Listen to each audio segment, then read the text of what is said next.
Now we're just teaching, thousands of chiropractors around the world how to, pull success forward, like compress time, pull money forward, right? And make a bigger impact, bigger income. So, today's conversation is no exception because we're going to talk about what is the most profitable and enviable business. Hello and welcome to the Remarkable CEO Podcast, a show dedicated to chiropractors who want to transform their job into a business so that they can have a remarkable practice as part of a remarkable life, not instead of one. With your hosts, Dr. Pete Camiolo and Dr. Stephen Franson.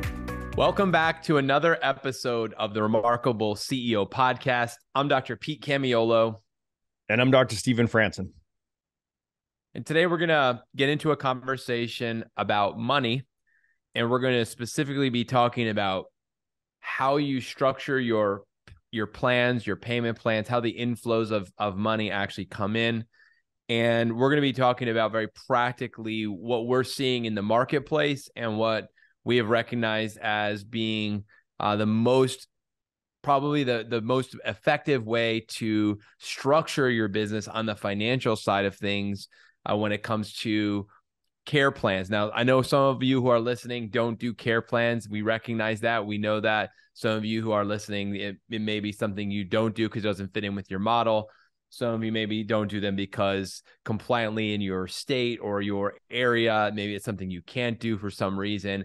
So we recognize that. But what we're going to be speaking about today to the majority of you, I believe, who are listening, is something that is going to truly transform, if it has not already, your business, because I know it did mine. I'm sure I'm going to share my story here today, Dr. Stephen, as I'm sure you will as well, about just even my transition into going into the season of my career called exit in the practice stage of my career, and why this conversation we're having today is so important, because it actually was tremendously impacting in a positive way the remarkable and profitable and graceful exit that I was able to achieve. So, Dr. Stephen, with that, looking forward to digging into our conversation today. Great to see you. Oh man, I'm excited about this conversation, Dr. Pete. As you know, I've just been in the last 2 years, I've just been in the throes of creating our remarkable exit program. And I've learned so much about the opportunity that we all have to create a more graceful and profitable exit, right? So you and I have made multiple exits ourselves.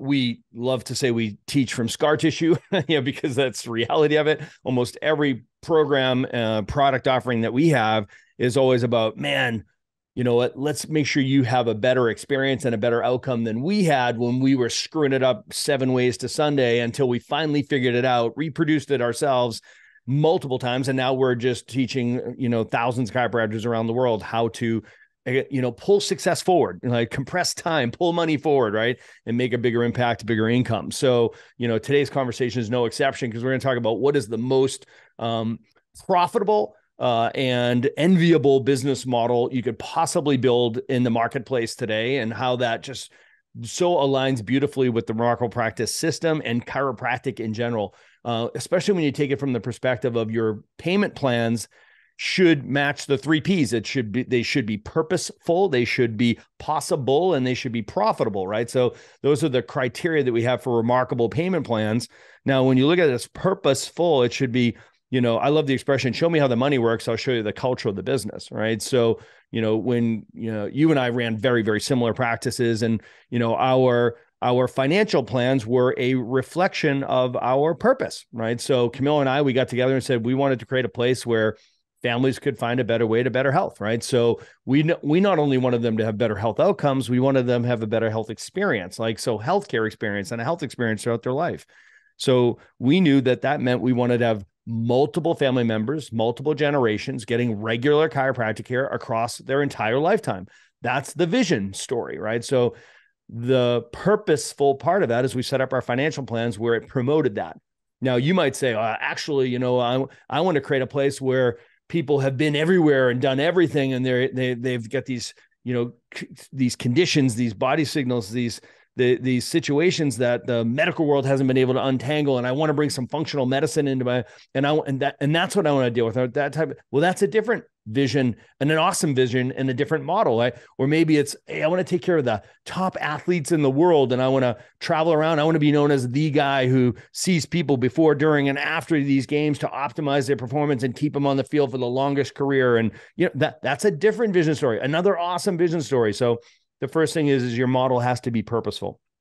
Then it has to be possible. So based on that vision, is it possible? And I hate the word affordable, right? Because people will pay for whatever they want, right? I love to say you can have whatever you want. You just can't have everything you want, right? So people will pay for whatever they want. So is it possible? And then is it profitable, right? And the model that we're going to talk about next here, Dr. Pete, is the most profitable while you're doing it and ultimately in your exit. And I love to frame this conversation with what Covey taught us: begin with the end in mind. And what have we learned? What can we learn today from the current marketplace, specifically from private equity? What are we learning in the marketplace right now? What does it tell us about what is the most profitable and attractive or enviable business model for us to create for our own businesses?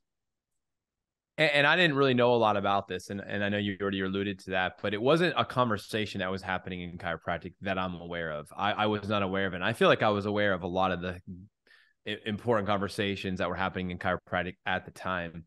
But there was no one really teaching this or discussing this. There was not a lot around this that was established even 10 years ago. And so, the concept of creating a practice where people are on a recurring payment plan, that was a novel idea, at the time. I mean, you might say it's been going on since chiropractic was incepted. Yeah. But what was really going on was a box on the wall model. Really, it was in many ways. There was, whether that's the pay per visit or, kind of pay as you go. It was very manual, lots of stops at the front desk, all this. We didn't have a practice like that from the beginning, but what we were not doing was we weren't prioritizing and emphasizing the value of the recurring payment model, right? The monthly recurring revenue. So if you were to say to me, Dr. P, what was your purpose? My purpose in my practice was lifetime. We call it lifestyle chiropractic. So lifetime chiropractic care on a recurring payment plan. That was it. It was lifetime chiropractic care on a recurring payment plan. That was it. So that was ultimately what we arrived at, was that what are we really trying to accomplish here? Well, and so we call it lifestyle memberships. You have a chiropractic lifestyle membership. That's what it was, because I'm living a chiropractic lifestyle. The lifestyle included chiropractic. It also included the following. It included taking your vitamins and supplements. It included exercise. It included drinking purified water. It included, getting the appropriate amount of sleep, right? It included living the lifestyle, the things that we taught, the teaching, and it included chiropractic care. So it was included in your lifestyle, right? So there was this included. Well, what also is included in your lifestyle is, well, I have my payment for my insurance, for my auto. I have my recurring payment for my auto. I have my recurring payment maybe for my home. I have my recurring payment for my children's education. I have my recurring payment for my gym membership. I have my recurring payment for my chiropractic care, and it was just made sense to build it into what was happening in someone's life. And so little did I know, Dr. Stephen, that, years later, that when it came time to exit for me, that model, which we had established and built, was a significant support in the transition, in that acquisition process, because the value of the business itself, and this was a Main Street deal, right? This is not a Wall Street deal, as we like to say.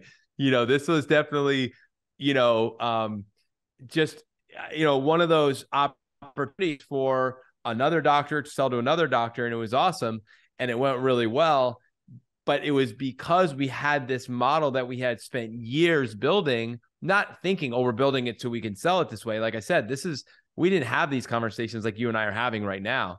Yep. And at least I wasn't having this conversation, Dr. Stephen. And now I look at that and it says, you know what? Was that model purposeful for me at the time? 100%. Because my purpose was lifetime family wellness care. So in order for people to do that, I recognized that they had to look at chiropractic as a lifestyle. It had to fit into a lifestyle. And then what was the most realistic way, what was the most possible way for that to happen was to be on a payment plan. And a monthly recurring payment plan. So they didn't have to think about it. We didn't have to think about it either. And we just got to love them. They got to make it part of the lifestyle. It was seamless. It was effortless. It was smooth. There was no, you just came in, you got your care, you moved on. We had milestone moments throughout each year where we would check in. You had our anniversaries and things like that. But other than that, it was just flow. It was in state. It was beautiful. And that made it, very, very possible. And it was profitable for our business because we set up the model so that it was, because we knew what our cost per visit would be. We knew what our dollar visit average or collection visit average. We knew what our profit per visit was. And so we knew what we were doing as far as that goes, because we really thought a lot about that. We had to spend quite a bit of time doing that actually, because we saw so many families. And when we were able to see what that was, and I was happy with what that was, we rolled that out. Dr. Stephen, I know this is something that, as a chiropractic industry, it makes so much sense for us, right? From all the levels, whether you're in the state of build, scale, or exit, it makes so much sense to do things this way. So I'm really glad we're having this conversation today. Yeah. So Pete, I appreciate that you went right to like purpose and vision for the business, because really your payment plans simply have to be a reflection of your recommendations for care. And the recommendations for care have to be a reflection of your purpose. So all of this has to be congruent, right? So where there's any contradiction there, I love the expression contradiction leads to destruction, right? So if there's any contradiction there, then this is not going to work, right? So the payment plan's a reflection of the recommendations for care, whether they're in initial intensive care, corrective care, or wellness care, or maintenance care.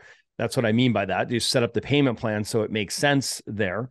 And the recommendations for care are obviously a reflection of your purpose, which is hopefully shaped by your philosophy, right? So like all these components all meet up, right? So, and frankly, wherever you land in your philosophy on the continuum of philosophy, that at the end of the day, you can set up a recurring revenue model that is aligned with your philosophy. That's all. It's like, so don't confuse these, right? So it's like whatever that recurring revenue model looks like, which allows you to do your best work for a specific set of people, right? So maybe it's not 100% of people end up into this set of recommendations and this financial plan, but ultimately you should be able to design recommendations that are congruent with your belief system and will drive better compliance and therefore better behaviors and better outcomes for your people, right? So this all has to be totally aligned. So we're talking about this monthly recurring revenue model, which is different than payment plans, right? So people are like, oh yeah, we've been doing payment plans forever in chiropractic. It's like,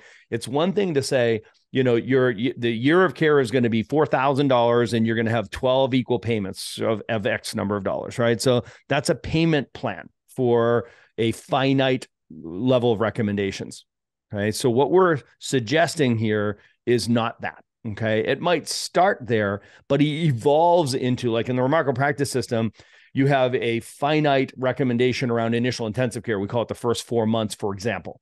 So there's a starting line and a finish line, and then you graduate into corrective care. And there's a finite period of time where somebody's in corrective care, where you have clear objectives around what you're trying to accomplish, which is probably beyond the scope of this conversation. But there's a starting point and there's a finish line.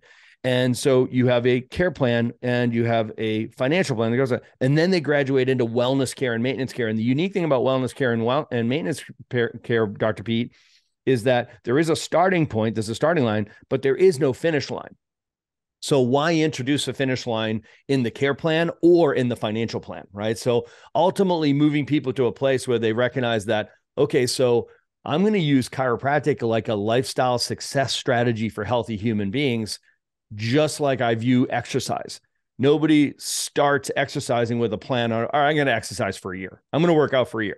So it's like they might have a goal at the end of the year, but their goal is not to complete their exercise regimen. Now that I'm fit, I don't have to work out anymore. So why do we introduce that concept in chiropractic care? So what I'm suggesting is we knock off the end of that thing, get rid of the finish line, and you give wellness or maintenance recommendations that are, ultimately forever and ever, amen, right? So the payment plan should be set up as a recurring revenue model. The monthly recurring revenue model is the 800-pound gorilla in the marketplace as it stands right now. What you'll see is retention rates will go up extraordinarily when you have this arrangement set up, which we all know when retention and compliance goes up, so do patient results and outcomes. People get better health outcomes if they follow the doctor's recommendations for care and they stay under care for the longer period of time. So that's a patient win. We also know that's where more referrals come from, and that's also where revenues come from, right? So the revenue model is incredibly attractive. How attractive and how do we know this? Let's get back to the exit conversation. And I'm going to wrap it here with this.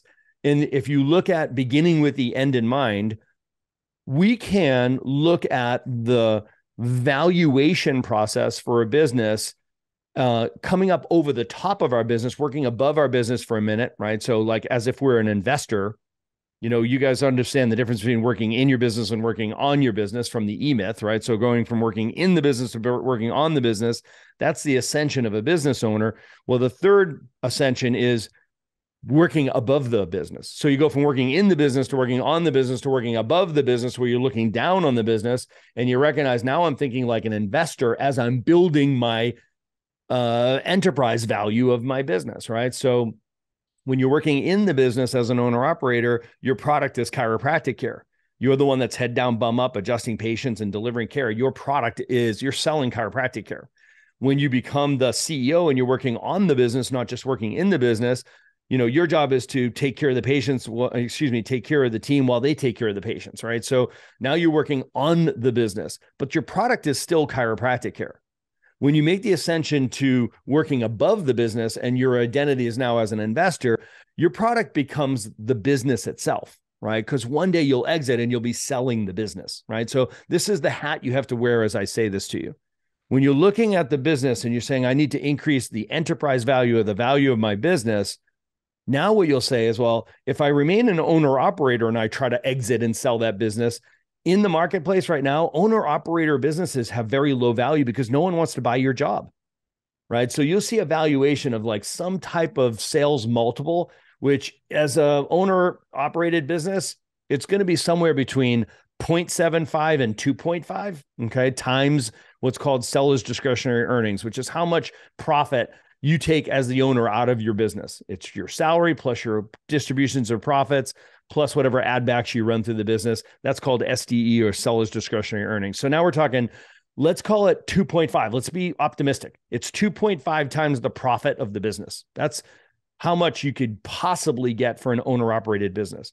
Now, when you make that ascension and you take the job and turn it into a business, that's when you're a professionally managed company in the marketplace. When you're selling a business where you've actually made the ascension to CEO and you're running a professionally managed business, this is when the marketplace looks at your valuation and says, oh, so I'm going to do some type of sales multiple times what's called EBITDA.